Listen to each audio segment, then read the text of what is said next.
इनका होना या जब ये थे तो हमारे से कैसे रिश्ते थे नेपाल के? देखिए, मोनार्की का हिस्टोरिकली भारत के साथ इतना अच्छा संबंध नहीं रहा है और इसके कई कारण हैं। सबसे पहले तो कि इन्होंने मल्टी पार्टी डेमोक्रेसी समाप्त की और खुद सत्ता ली अपने हाथ में।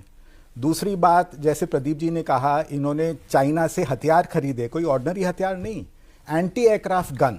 आप मुझे बताइए, नेपाल को एंटी एयरक्राफ्ट गन किस लिए चाहिए? इस तरह का हथियार खरीदे। 1960 में जब सत्ता इन्होंने पूरा अपने हाथ में ले लिया, तब भारत की तरफ से क्रिटिसिज्म हुआ कि आपने मल्टी पार्टी डेमोक्रेसी को हटा कैसे दिया। तब वो चीन के पास गए और एक ये एंटी इंडिया राष्ट्रवाद जो है नेपाल में शुरू किया उन्होंने, पहाड़ी जो राष्ट्रवाद है नेपाल का। और अभी की जो बात है, 2005 में जब राजा ज्ञानेंद्र ने सत्ता ली, तब क्या हो रहा था, जब सार्क समिट ढाका में हो रहा था, उसके आसपास ही मेरे ख्याल से, तो उन्होंने कहा कि चाइना को आप मेंबर बनाइए सार्क का। अच्छा। तो जहां तक मोनार्की का सवाल है, एटलीस्ट इन द पास्ट, मुझे तो नहीं लगता कि भारत के पक्ष में रही होगी।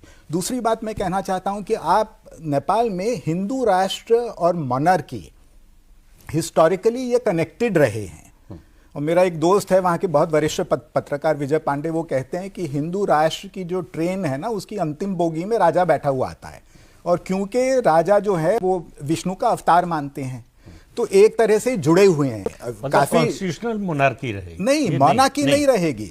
अब कॉन्स्टिट्यूशनल, देखिए, भारत की जो नीति थी बहुत सालों से थी constitutional monarchy and multi party democracy. हम इसको ट्विन पिलर अपनी पॉलिसी कहते थे, जैसे अंग्रेज, जैसे ब्रिटेन में होता था। हाँ, तो जब राजा ने मल्टी पार्टी डेमोक्रेसी समाप्त करने का प्रयास किया और पूरी सत्ता अपने हाथ में ले ली, तो एक ही पिलर बच गया। उस टाइम जो नेपाल में इतना प्रोटेस्ट हुआ राजा के खिलाफ, तो हमने लोगों का साथ दिया। भारत ने उस वक्त, मैं दिल्ली में था, भारत ने लोगों का साथ दिया और तब जाके ये कॉन्स्टिट्यूशनल। लेकिन सर, उसी अपराइजिंग से तो फिर ये प्रचंड निकल कर गया। हाँ, तो ये कम्युनिस्ट जो नेता जी, थे, तो माओवादी नेता, उस टाइम ये कॉन्स्टिट्यूशनल मोनार्की समाप्त हुई और इसका कारण राजा स्वयं थे और कोई कारण नहीं था इसका। राजा स्वयं थे कि उन्होंने पूरी सत्ता अपने हाथ में लेने की कोशिश की। कहा कि मैं डेमोक्रेसी, मल्टी पार्टी लोगों से भी मैं जूझ लूंगा और माओइस्ट को भी मैं खत्म करूंगा। फिर मेरा वही सवाल जो मैंने इनसे पूछा था, हमने राजा के सामने हमने कम्युनिस्टों को, माओवादियों को क्यों चुना? नहीं, नेहरू को बिल्कुल पसंद नहीं था हिंदू राष्ट्र नेपाल। नेपाल में जो भी, इसलिए मतलब यहां तो पसंद था ही नहीं, वहां भी पसंद नहीं था। बिल्कुल पसंद नहीं था। वहां जो डिप्लोमेट थे वो कृष्ण मेनन के बनाए हुए लोग थे जो लेफ्टिस्ट थे। माइंडसेट ही जो है वो आप कह सकते हैं प्रो डेमोक्रेसी था, एंटी मोनार्की था। ठीक है, ये और वहां से लगातार कोशिश होती रही कि भारत के करीब आए राज परिवार की ओर से। यहां से लगातार रिबफ किया जाता रहा। तो वो धीरे धीरे जो अभी रंजी साहब ने बात कही, वो चीन की ओर जो है, चीन के करीब जाने लगे। उनको कहीं से सपोर्ट चाहिए था, भारत दे या चीन दे, दो ही देश सपोर्ट दे सकते थे। तो वो चीन के ज़्यादा करीब हो गए या माने जाने लगे कि हो गए। दूसरी बार इसकी शुरुआत हुई राजीव गांधी के समय।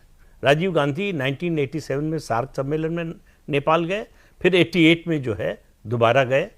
सोनिया गांधी उनके साथ गई थी। वो पशुपतिनाथ मंदिर का दर्शन करना चाहते थे सोनिया गांधी भी साथ जाए।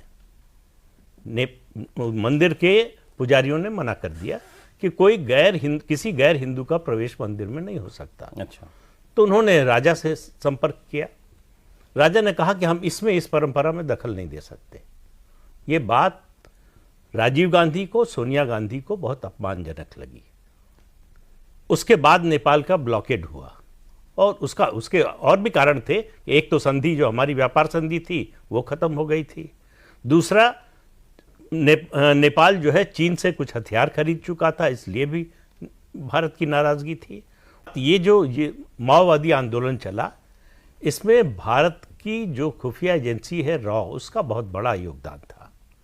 भारत ने इस आंदोलन को चलवाया और सारे माओवादी यहीं दिल्ली में और भारत में रहते थे। माओवादी आंदोलन चलवाया, बिल्कुल चलवाया, नेपाल में चलवाया। सीताराम येचुरी सबसे बड़े सलाहकार थे।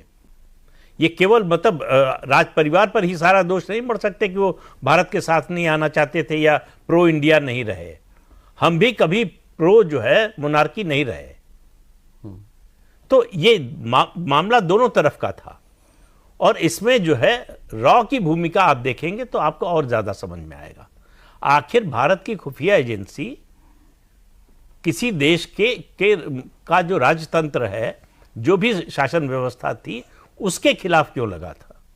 ये तो सर बताएंगे। नहीं बताएंगे, नहीं मालूम ये तो इनको सब है। नहीं ऐसा, ये तो आप ऐसे कह रहे हैं जैसे कि अलग अलग एजेंसीज भारत सरकार की जो है अपनी अपनी पॉलिसी चलाती लेकिन हम नहीं, राज नहीं, परिवार, नहीं, देखिए नहीं, सरकार चला सर रही ने है। अपने दोनों 2-3 बार व्याख्यान में ये बात कह दी, हम भी राज परिवार के खिलाफ रहे ना भारत। नहीं, हम लोग नेपाली जनता के साथ रहे जब तक वो ये डिप्लोमेट वाली भाषा है। देखिए, जब तक वो राज परिवार चाहते थे, जी। हमारी पॉलिसी थी twin pillar, constitutional monarchy and multi party democracy. जब राजा की वजह से इतना रिजेंटमेंट हुआ मोनार्की के खिलाफ, तब भारत सरकार की नीति उसके बाद बदली। लास्ट मिनट तक हमारा यही ट्विन पिलर था। जब इतना बड़ा आंदोलन आया काठमांडू में और लोगों का जो इतना एंटी मोनार्की सेंटिमेंट था, नहीं तो राजा, आप मेरे से आप सोचिए, राजा सत्ता क्यों छोड़ता? राजा ने सत्ता छोड़ी, और राजा, आर्मी जो है राजा के साथ थी, फिर भी सत्ता छोड़नी पड़ी राजा को। तो ये तो एक सोचने की बात है ना, क्यों हुआ ये?